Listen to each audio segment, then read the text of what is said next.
guys, welcome to Tricky Wizard. In the video, previous year TNPSC Group 4 2000 கேட்கப்பட்ட ஒரு ப்ராப்ளம்கான solution பார்க்கலாம். 178 into 34 equal to 6052. 178 ஐயும் 34 ஐயும் multiply பண்ணா நமக்கு என்ன ஆன்சர் கிடைக்கும்னா 6052 கிடைக்குது. எனில் 6.052 divided by 17.8 இதோட வேல்யூ என்னன்னு கண்டுபிடிக்க சொல்லிருக்காங்க. இங்க பாருங்க 3 டிஜிட்க்கு முன்னாடி பாயிண்ட் பண்ணிருக்காங்க. இந்த பாயிண்ட்டை ரிமூவ் பண்ணனும்னா நம்ம என்ன பண்ணனும்? 1000 ஆல மல்டிப்ளை பண்ணோம். 1000 divided by 1000. கீழேயும் ஒரு டிஜிட் முன்னாடி பாயிண்ட் பண்ணிருக்கோம். சோ இந்த 1000 ஆல மல்டிப்ளை பண்ணா அந்த பாயிண்ட் ரிமூவ் ஆயிடும். இப்போ ரிமூவ் என்ன ஆகும்? 6052000 இருக்கும். 3 டிஜிட் முன்னாடி பாயிண்ட் பண்ணுவோம். இந்த 0 எல்லாம் வந்து இது கேன்சல் ஆயிடும். இங்க 178 into 1000 மல்டிப்ளை பண்ணனா என்ன வரும்? 000 1 டிஜிட் முன்னாடி பாயிண்ட் பண்ணுவோம்.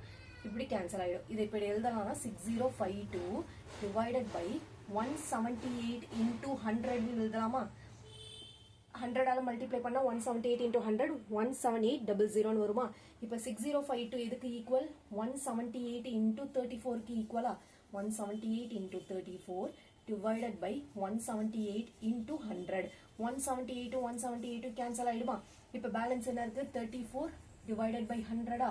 இப்போ கீழ 100 இருக்கு. அப்ப 2 டிஜிட் முன்னாடி பாயிண்ட் பண்ணலாமா? 0.34. அப்ப இதற்கான ஆன்சர் என்ன?